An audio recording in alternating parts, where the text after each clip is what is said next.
আসসালামু আলাইকুম।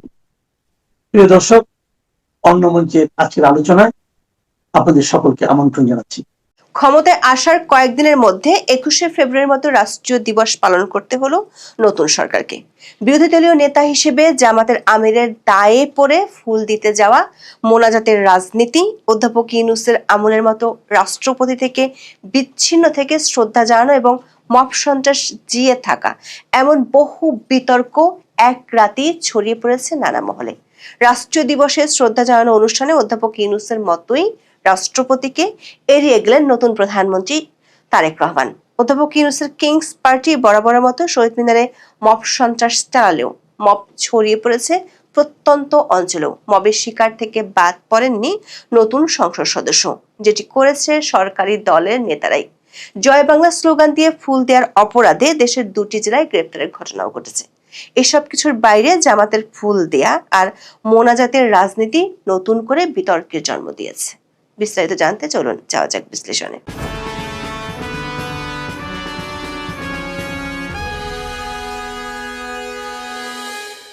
বাংলাদেশের রাষ্ট্রীয় আচারের ইতিহাসে 21শে প্রথম প্রহরে রাষ্ট্রপতি এবং প্রধানমন্ত্রী একসাথে শহীদ মিনারে আসাটা ছিল এক অলিখিত নিয়ম। অধ্যাপক ইউনূস ক্ষমতায় আসার পর থেকে ব্যত্যয় ঘটে সেই নিয়মের। রাষ্ট্রপতি মোহাম্মদ শাহাবুদ্দিন যখন দুদকের কমিশনার ছিলেন, তখন পদ্মা সেতু ইস্যুতে অধ্যাপক ইউনূসের অনেক কাহিনী বের করে নিয়ে এসেছিলেন। অধ্যাপক ইউনূস মোহাম্মদ শাহাবুদ্দিনের কাছে শপথ নিতে বাধ্য হলেও সেই ক্ষোভের কারণে রাষ্ট্রপতির মুখোমুখি হতে চাইতেন না। বিশেষ করে জাতীয় দিবসগুলোতে অধ্যাপক ইউনূস রাষ্ট্রপতি মোহাম্মদ শাহাবুদ্দিনকে এড়িয়ে চলতেন। এমনকি এই মুখোমুখি দেখা এড়ানোর জন্য রাষ্ট্রপতি জাতীয় ঈদগাহে নামাজ পর্যন্ত পড়তে যেতে পারেননি। ধারণা ছিল অধ্যাপক ইউনূসের যুগের অবসান হয়েছে, বাংলাদেশের ক্ষমতার কেন্দ্রগুলো স্বাভাবিক আচরণে ফিরে যাবে। কিন্তু নতুন সরকারের আমলে 21শে ফেব্রুয়ারিতে রাষ্ট্রপতি মোহাম্মদ শাহাবুদ্দিন এবং প্রধানমন্ত্রী তারেক রহমান আলাদাভাবে শহীদ মিনারে শ্রদ্ধা নিবেদন করেছেন। অধ্যাপক ইউনূস যখন রাষ্ট্রপতিকে এড়িয়ে চলতেন, তখন সমালোচকরা বলেছিলেন এটি রাষ্ট্রীয় সংহতির পরিপন্থী। রাষ্ট্রপতি রাত 12টা 1 মিনিটে ফুল দেন এবং তার চলে যাওয়ার পর রাত 12টা 8 মিনিটে প্রধানমন্ত্রী তারেক রহমান বেরিয়ে আসেন। তবে শহীদ মিনারের সবচেয়ে বিতর্কিত বিষয় ছিল ডক্টর শফিকুর রহমানের উপস্থিতির ধরন। তিনি এবার কেবল জামাতের আমির হিসেবে নয়, বরং জাতীয় সংসদের বিরোধী দলীয় নেতা হিসেবে সেখানে উপস্থিত হয়েছিলেন। দর্শক, একটি বিষয় লক্ষণীয়, জামাত ইসলামী দলগতভাবে শহীদ মিনারে শ্রদ্ধা জানায়নি, কিন্তু তাদের আমির 11 দলীয় জোটের সংসদ সদস্যদের নিয়ে ফুল দেন। সাংবাদিকদের প্রশ্নের জবাবে ডক্টর শফিকুর রহমান অত্যন্ত সতর্কতার সাথে একে রাষ্ট্রীয় আচারের অংশ বা স্টেট প্রোটোকল হিসেবে বর্ণনা করেছেন। জামাত দীর্ঘকাল ধরে শহীদ মিনার বা মূর্তি কেন্দ্রিক শ্রদ্ধাকে ধর্মীয়ভাবে নাজায়েজ বা বিতর্কিত বলে এড়িয়ে চলেছে। কিন্তু 2026 সালের পরিবর্তিত রাজনৈতিক প্রেক্ষাপটে যখন তারা সংসদের প্রধান বিরোধী দল, তখন সেই অবস্থান থেকে সরে আসা বা অন্তত কৌশলগত নমনীয়তা দেখানো ছাড়া তাদের গতি নেই। এর আগে 21শে ফেব্রুয়ারিতে জামাতের সহযোগী সংগঠনগুলোর উদ্যোগে শোভাযাত্রা ও আলোচনা সভা হলেও 52 ভাষা আন্দোলনের 74 বছরের দলের কোনো আমিরকে কেন্দ্রীয় শহীদ মিনারে ফুল দিতে দেখা যায়নি। এই প্রেক্ষাপটে এবারের উপস্থিতি রাজনৈতিক ও সামাজিক অঙ্গনে আলোচনার জন্ম দিয়েছে। শহীদ মিনারে শফিকুর রহমানের সঙ্গে উপস্থিত ছিলেন বিরোধী দলীয় চিফ হুইপ নাহিদ ইসলাম, সংসদ সদস্য এটিএম আজহারুল ইসলাম, হাসনাত আব্দুল্লাহ ও আক্তার হোসেন সহ জোটের অন্যান্য নেতারা। পুষ্পস্তবক অর্পণের পর বিরোধী দলীয় নেতা হিসেবে মোনাজাত পরিচালনা করেন। শ্রদ্ধা নিবেদন শেষে সাংবাদিকদের মুখোমুখি হন জামাতের আমির। এতদিন কেন জামাত শহীদ মিনারে আসেনি, এমন প্রশ্নের জবাবে তিনি বলেন, রাষ্ট্রীয় আচার হিসেবে এটা তার দায়িত্ব। বিরোধী দলীয় নেতা হিসেবে সঙ্গীদের নিয়ে তাকে আসতে হবে, তাই তিনি এসেছেন। জামাতের আমিরের বক্তব্য থেকে স্পষ্ট তিনি আসলে বাধ্য হয়েই শহীদ মিনারে গিয়েছিলেন। শহীদ মিনারে একজন সাংবাদিক যখন প্রশ্ন করেন জামাত কি এখনো শহীদ মিনারে ফুল দেয়াকে নাজায়েজ মনে করে, তখন আমিরের বিরক্তি ছিল দেখার মতো। তিনি প্রশ্নকর্তার দিকে ইঙ্গিত করে বলেন, এমন একটি পবিত্র দিনে আপনি এ ধরনের প্রশ্ন কেন করছেন? এই উত্তরটি মূলত একটি ইলেকট্রিক শক এড়ানোর কৌশল। তিনি পুরনো বিতর্কগুলোকে খুঁচিয়ে তুলতে চান না, বরং বর্তমানে সংসদীয় বিরোধী নেতা ইমেজটিকে আরো পোক্ত করতে চান। জামাতের এই দ্বিমুখী অবস্থান, অর্থাৎ দলগতভাবে না গিয়েও ব্যক্তিগতভাবে বা পদাধিকার বলে যাওয়া দলটির সমর্থকদের মধ্যে এক ধরনের অস্বস্তি তৈরি করেছে। এই কারণে প্রস্তুতি না থাকা সত্ত্বেও ডাকসু নেতাদের তড়ি ঘড়ি করে শহীদ মিনারে যেতে দেখা গেছে। আবার জামাতের আমির যখন বিদায় নিচ্ছিলেন তখন রাজাকার রাজাকার বলে অনেককে দুধুনি দিতে শোনা গেছে। এবারে 21শে ফেব্রুয়ারিতে জামাতের আমিরের ফুল দেওয়ার চেয়ে বেশি আলোচনার ঝড় তুলেছে মোনাজাতের রাজনীতি। শহীদ মিনারে ফুল দেওয়ার পর সাধারণত 1 মিনিট নীরবতা পালন করা বা খালি পায়ে বেদিতে দাঁড়িয়ে শ্রদ্ধা জানানো হয়েছিল গত 74 বছরের রীতি। কিন্তু 2026 সালে দেখা গেল এক বিশাল পরিবর্তন, মোনাজাতের আওয়াজ। প্রধানমন্ত্রী তারেক রহমান এবং বিরোধী দলীয় নেতা ডক্টর শফিকুর রহমান উভয়ই ফুল দেওয়ার পর মোনাজাত করেছেন। প্রধানমন্ত্রী তারেক রহমান ইতিহাসে প্রথমবারের মতো 21শে প্রথম প্রহরে কেন্দ্রীয় শহীদ মিনারে পুষ্পস্তবক অর্পণের পর সেখানে দাঁড়িয়ে বিশেষ দোয়া ও মোনাজাতে অংশ নেন। ঢাকা বিশ্ববিদ্যালয়ের কেন্দ্রীয় মসজিদের খতিব হাফেজ মাওলানা নাজির মাহমুদ এই মোনাজাত পরিচালনা করেন। মোনাজাতে ভাষা শহীদদের পাশাপাশি শহীদ রাষ্ট্রপতি জিয়াউর রহমান এবং বেগম খালেদা জিয়ার কল্যাণ কামনায় দোয়া করা হয়। এই মোনাজাত নিয়ে শুরু হয়েছে নতুন করে বিতর্ক। সাংস্কৃতিক ব্যক্তিত্বদের মতে শহীদ মিনার একটি সেকুলার বা অসাম্প্রদায়িক প্রতীক, যেখানে সকল ধর্মের মানুষের সমান প্রবেশাধিকার আছে।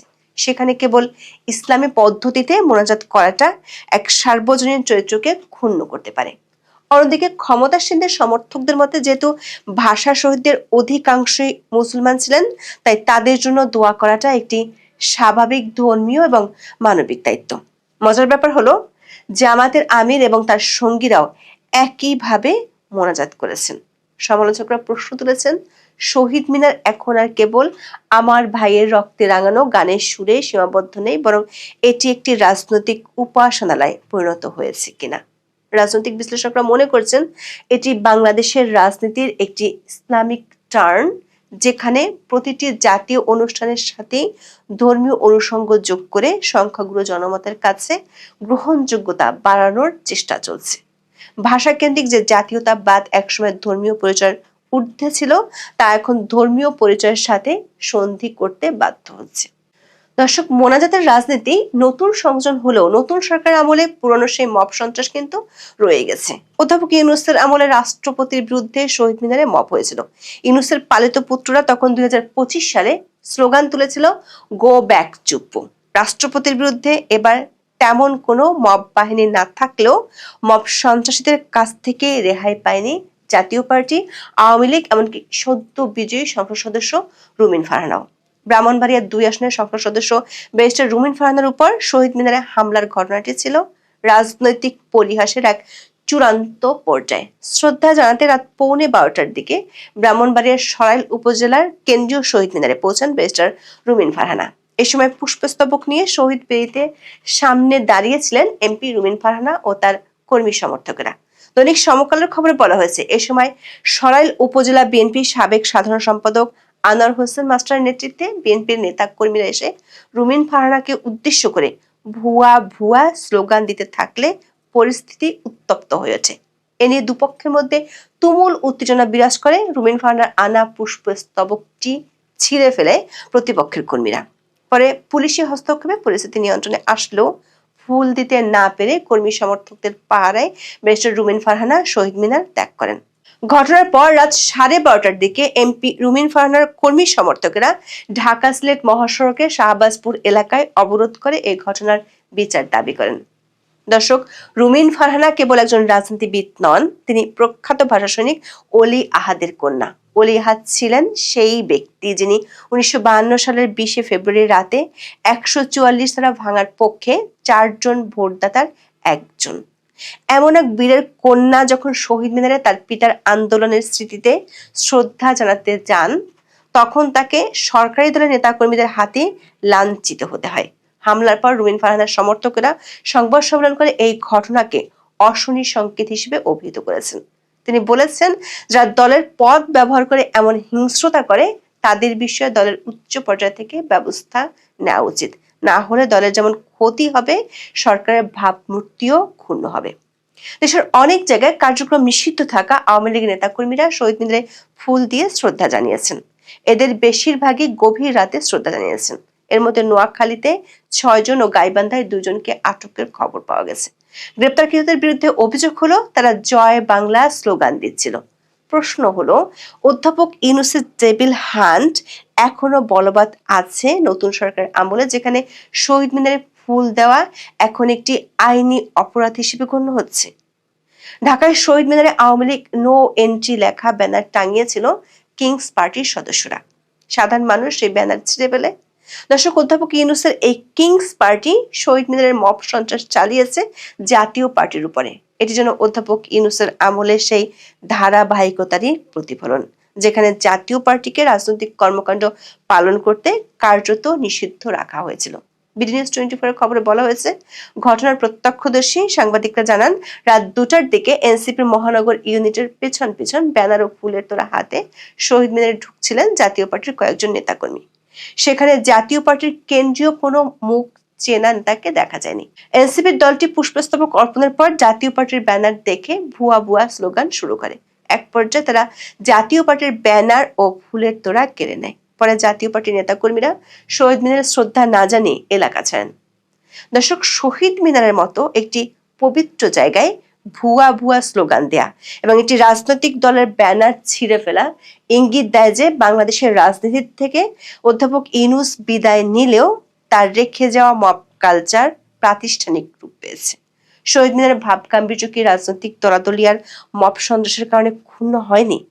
ভাষা আন্দোলনে যারা সকল মত ও পথের ঐক্যের ডাক দিয়েছিলেন, আজ সেই ভাষার মাসি রাজনৈতিক ভিন্ন মতকে পিটিয়ে বা হ্যারাসমেন্টের মাধ্যমে স্তব্ধ করার চেষ্টা চলছে।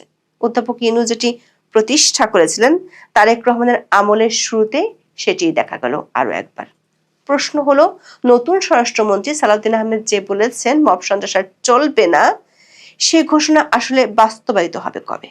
যুক্তরাষ্ট্রের সুপ্রিম কোর্ট গত 20শে ফেব্রুয়ারি প্রেসিডেন্ট ট্রাম্পের ব্যাপক পাল্টা শুল্ক, যেটাকে বলে রেসিপ্রোকাল ট্যারিফ, সেটাকে অবৈধ ঘোষণা করেছে, যা ট্রাম্পের অর্থনৈতিক নীতির উপর একটি বড়সড় ধাক্কা। এই রায় ট্রাম্প প্রশাসনকে রাজনৈতিক ও অর্থনৈতিকভাবে চাপে ফেলেছে। ট্রাম্প প্রশাসনের বিপদটা ঠিক কীরকম? এটা তার শুধু অর্থনৈতিক নয়, রাজনৈতিক পরাজয়। যুক্তরাষ্ট্রের সুপ্রিম কোর্টে এবং বেশ কিছু নিম্ন আদালতে বিচারপতিদের নিয়োগ দেন রাষ্ট্রপতি ও সেই সব রাজ্যের গভর্নররা। এটা অনেক সময় রাজনৈতিক নিয়োগ। যুক্তরাষ্ট্রের সুপ্রিম কোর্টে মোট 9 জন বিচারপতি রয়েছেন। রিপাবলিকানদের নিযুক্ত বিচারপতির সংখ্যা হলো 6, যাদের মধ্যে ট্রাম্পের নিজের আগেরবার এবং এবারে নিযুক্ত রিপাবলিকান বিচারপতি হচ্ছেন 3 জন। 3 জন এবং এর 6 জনের মধ্যে ট্রাম্প 3 জন এবং আরেক রিপাবলিকান রাষ্ট্রপতি জর্জ ডব্লিউ বুশের নিযুক্ত করা, তারা হচ্ছেন 3 জন। তার মানে মোট হলো 6 জন। আর বিরোধী ডেমোক্র্যাটদের নিযুক্ত বিচারপতি হলেন 3 জন। সুতরাং ভোটে হারের কথা ছিল না ট্রাম্পের, তবু তিনি হারলেন। কত ভোটে? 3-6 ভোটে। ট্রাম্পের দল, ট্রাম্প পেয়েছেন 3 ভোট ট্রাম্পের পক্ষে, আর 6 ভোট গেছে ট্রাম্পের বিপক্ষে। অর্থাৎ তার দলের মনোনীত বিচারপতিদের মধ্যে থেকে নিযুক্ত 3 জন বিচারপতি তার বিরুদ্ধে ভোট দিয়েছেন। এটি ট্রাম্পের জন্য অপ্রত্যাশিত পরাজয়, কারণ তার নিযুক্ত বিচারকরাই তার শুল্ক নীতি খারিজ করে দিয়েছেন। আর শুল্ক নীতি এভাবে খারিজ করার ফলে ট্রাম্পের পরাজয় হয়েছে। আমেরিকা, ট্রাম্পের প্রশাসনের আর্থিক অবস্থা খারাপ হয়েছে, কিন্তু পৃথিবীর বিভিন্ন দেশ, তারা কিন্তু এর ফলে তাদের ভালো হয়েছে। আর এই বিভিন্ন দেশ যারা ভালো হয়েছে তাদের মধ্যে রয়েছে বাংলাদেশ। সব থেকে ভালো যে দেশগুলো রয়েছে তাদের মধ্যে একটা আছে বাংলাদেশ। কেন বাংলাদেশের কিভাবে ভালো হলো সেটা পরে আসছি। দেখুন, সুপ্রিম কোর্টের 6-3 রায়ে বলা হয়েছে ট্রাম্প 1977-এর আইন দিয়ে, মানে যেখানটায় বলা হয়েছে একটা যে তার রাষ্ট্রপতির ক্ষমতা, সেই আইন দিয়ে এত বড় শুল্ক আরোপ করতে পারেন না, সে অধিকার দেশের সংবিধান তাকে দেয়নি। এর জন্যে দেশের যে কংগ্রেস রয়েছে সেই কংগ্রেসের অনুমোদন দরকার। রাজনৈতিকভাবে এটা হলো ট্রাম্পের দ্বিতীয় মেয়াদের বড় পরাজয়। বিশেষ করে তারই নিযুক্ত বিচারকদের সমর্থন না পাওয়াটা তার কাছে সত্যিই খুব বড় ব্যাপার। এবার আসি কি ধরনের অর্থনৈতিক ধাক্কা লাগলো। এটা তো রাজনৈতিক ধাক্কার কথা বললাম। আরও বড় কথা, কংগ্রেসে হচ্ছে বিভিন্ন জায়গা থেকে যারা জিতে আসেন, বিভিন্ন স্টেট থেকে, তারাই কংগ্রেসে বসেন। সেই কংগ্রেসে তার কিন্তু তার দলের সংখ্যাগরিষ্ঠতা আছে, তা সত্ত্বেও তিনি হেরে গেলেন। তিনি কেন যাচ্ছেন না সেখানে, তার কারণ সেখানেও তার বিরুদ্ধে একটা বড় ব্যাপক অভিযোগ এসছে এই শুল্কের ব্যাপারে, ট্যারিফের ব্যাপারে। এবার আসি কি ধরনের অর্থনৈতিক ধাক্কা লাগলো ট্রাম্পের উপর। অতিরিক্ত শুল্ক চাপিয়ে গত কয়েক মাসে যে অতিরিক্ত অর্থ ট্রাম্পের প্রশাসন আদায় করেছে, সুপ্রিম কোর্টের নির্দেশে সেটা অবৈধ ঘোষিত হলো। আর এই অবৈধ ঘোষিত হওয়াতে আইন মতে সেটা ফেরত দিতে হবে। ট্রাম্প প্রশাসনকে সেই টাকা ফেরত দিতে হবে। কাদেরকে ফেরত দেবেন?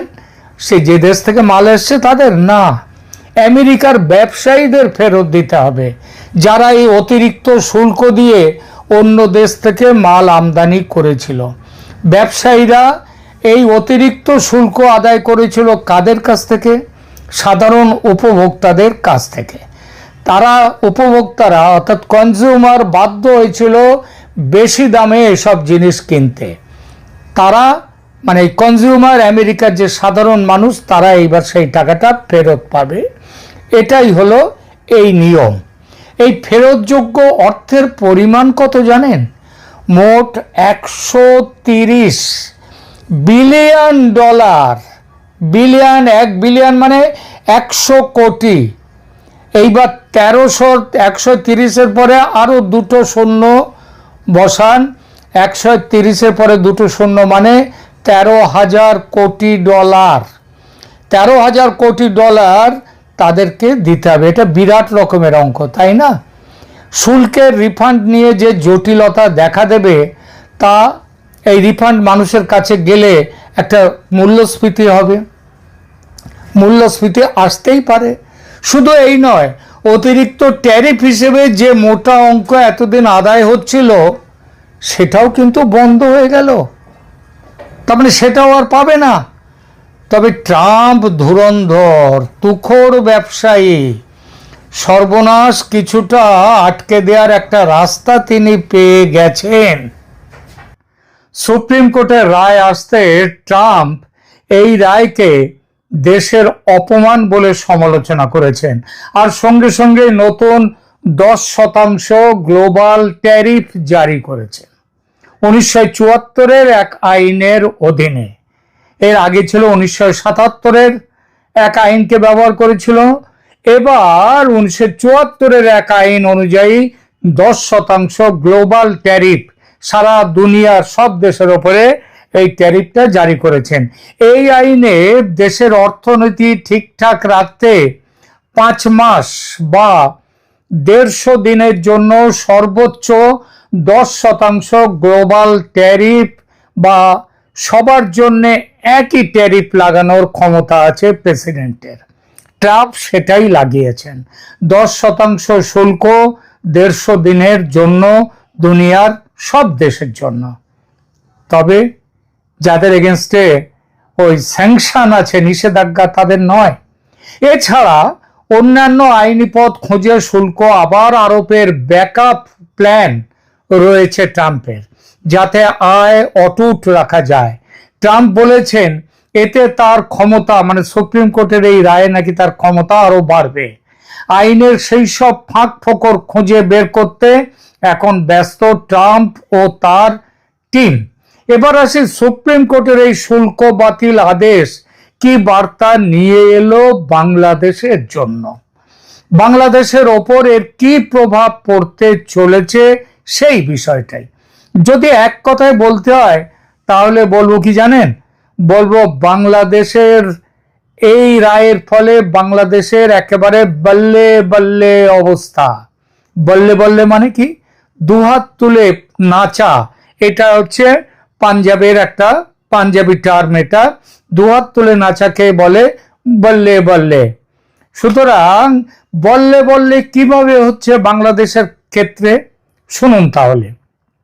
প্রথমত, বাংলাদেশের পোশাক রপ্তানিতে আগে 19% রেসিপ্রোকাল বা পাল্টা শুল্ক ছিল, যার এফেক্টিভ রেট ছিল 19%। এখন সেটা নেমে আসছে 10%। এতে বাংলাদেশের রপ্তানি বাড়বে, আর রেডিমেড গার্মেন্টস রপ্তানিতে অনিশ্চয়তা কমবে। বিশ্বের সব দেশ এক শুল্কের আওতায় আসার ফলে লেভেল প্লেইং ফিল্ড বলতে যেটা বোঝায় বাংলাদেশের জন্য সেটা ফিরে আসবে, আর সেটা আশায় ক্রেতাদের আস্থা বাড়বে বাংলাদেশের পোশাক শিল্পে। যে বাজারটা হারিয়ে গিয়েছিল সেই বাজারটা ফিরে আসার সম্ভাবনা। কিন্তু এহ বাহ্য, আগে কহ আর। এর বাইরে আরো অনেক কিছু আছে। বাংলাদেশের আসল লাভের কথাটা বলিনি, সেটা এবার বলছি। যুক্তরাষ্ট্র বাংলাদেশের মধ্যে গত 9 ফেব্রুয়ারি মানে নির্বাচনের ঠিক 3 দিন আগে স্বাক্ষরিত হয় একটি গোপন বাণিজ্য চুক্তি। এই চুক্তিটি তৈরি হয়েছিল ট্রাম্পের রেসিপ্রোকাল ট্যারিফের ওপর ভিত্তি করে। 19% শুল্ক হ্রাসের 19% শুল্ক নিয়ে যাওয়ার কথা ছিল সেখানটায়। সুপ্রিম কোর্টের রায় এই চুক্তির আইনি ভিত্তি দুর্বল করে দিয়েছে। চুক্তিতে যুক্তরাষ্ট্র বাংলাদেশি পণ্যের ওপর শুল্ক 20%-এর পরিবর্তে 19% করেছিল, এবং নির্দিষ্ট টেক্সটাইলে, যেমন মার্কিন তুলা ব্যবহার করে মার্কিন দেশ থেকে কটন নিয়ে এসে সেই কটনে যদি পোশাক তৈরি হয় তাহলে তার উপরে বলেছিল 0% শুল্ক। এর বিনিময়ে বাংলাদেশ চুক্তি করেছিল কি, এই সুবিধাটা পাওয়ার জন্য করেছিল বেশি দামে আমেরিকা থেকে গম কিনবে, ভুট্টা কিনবে, সয়াবিন কিনবে, পোশাক শিল্পের জন্য যে তুলো সেগুলো কিনবে, বিফ কিনবে, তারপরে তো বিভিন্ন ডেয়ারি প্রোডাক্টস কিনবে, সমস্ত রকম কৃষি পণ্য কিনবে, এবং সেগুলো কিন্তু স্বেচ্ছায় নয়, বাধ্যতামূলকভাবে কিনতে হবে। বাড়ির পাশের দেশ ভারত থেকে যদি কম দামে কোনো তুলো পায়, কোনো জিনিস পায়, তাহলে সেগুলোও কেনা যাবে না, সেগুলোও কিনতে পারবে না। এছাড়া মোটর গাড়ির যন্ত্রপাতি, আপনারা জানেন বাংলাদেশের মোটর গাড়ির যন্ত্রপাতি বিশেষভাবে যায় দিল্লি থেকে। মোটর গাড়ির যন্ত্রপাতি, গাড়ি কেনার জন্য বাংলাদেশের বাজার, এই সবগুলো আমেরিকার উপরে নির্ভর করবে, সেইভাবে চুক্তিটা হয়েছিল। তবে সবচেয়ে সাংঘাতিক ছিল, বিনা প্রয়োজনে বাধ্যতামূলকভাবে ডলার খরচ করে 34টা বোয়িং বিমান কিনতে বাধ্য ছিল বাংলাদেশ। দরকার নেই বাংলাদেশের বিমান, বোয়িং বিমান, তবু সেটা কিনতে হবে। আর কি ছিল, চীন থেকে কিংবা অন্য দেশ থেকে যদি সস্তায় অস্ত্রশস্ত্র কেনা যায় সেটা কিনতে পারবে না, কারণ তার উপরে নিষেধাজ্ঞা ছিল। সুপ্রিম কোর্টের এই রায়ের ফলে এই চুক্তিটা একেবারে ঘেঁটে গেল, চুক্তিটাই অকার্যকর হয়ে গেল। কোর্ট বলেছে রেসিপ্রোকাল ট্যারিফ অবৈধ, আর এই অবৈধ বলায় চুক্তির যেটা ভিত্তি, যেটা ইও 14257 মানে 14,257 যে অর্ডার এবং 14,346, এই দুটো চুক্তির ভিত্তিটা নষ্ট হয়ে গেল, এবং এই চুক্তি এখন বাংলাদেশের জন্য আর বাধ্যতামূলক নয়। ফলে মহামতি ইউনূস বাংলাদেশকে যেভাবে মার্কিন স্বার্থে বেচে দিয়ে গিয়েছিলেন, ঈশ্বরের অযাচিত কৃপায় সেই বিক্রিনামা বাতিল হয়ে গেল। বাংলাদেশের বাণিজ্য সচিব মাহবুবুর রহমান বলেছেন, গোপন বাণিজ্য চুক্তি আর বাইন্ডিং নয়, এবং বাংলাদেশের শর্ত মানতেও আর বাধ্য নয়। বিশেষজ্ঞরা বলছেন এটি বাংলাদেশের পক্ষে কি হলো জানেন? মেঘ না চাইতেই জল। কারণ চীনা আমদানির ওপর নিষেধাজ্ঞার শর্ত এড়ানো যাবে, ভারতের তুলো, গম, পার্টস, মোটর পার্টস নিজের পছন্দ মতো কিনতে পারবে, 37,000 কোটি টাকা দিয়ে আমেরিকা থেকে 34টা বোয়িং বিমান কেনার দরকার নেই, কিনতে হবে না। এই জন্যই বলেছি সুপ্রিম কোর্টের রায়ে বাংলাদেশের একেবারে বল্লে বল্লে। কদিন আগে বাংলাদেশকে এই অবস্থায় যিনি নিয়ে গিয়ে ফেলেছেন সেই মহামতি ইউনূস বিদায় নিয়েছেন। এবার বিদায় নিল ইউনূসের দেশ বিক্রির যে গোপন চুক্তি, সেটা। একটা কথা আছে না, আল্লাহ যখন দেয় ছপ্পর ফাটিয়ে দেয়।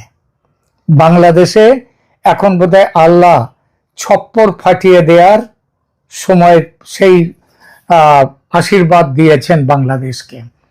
এক তো ইউনূস শাসন বিদায় হলো, এলো তারেক রহমানের শাসন, আর তারপরে যে চুক্তিতে বাংলাদেশ বিক্রি হয়ে গিয়েছিল আমেরিকার কাছে, সেই চুক্তিটা সুপ্রিম কোর্টের রায়ে বাতিল হয়ে গেল। বললে বললে নয়। আপনাদের কি অভিমত সেগুলো জানাবেন কমেন্ট করে, আর এই চ্যানেলকে সাবস্ক্রাইব করুন।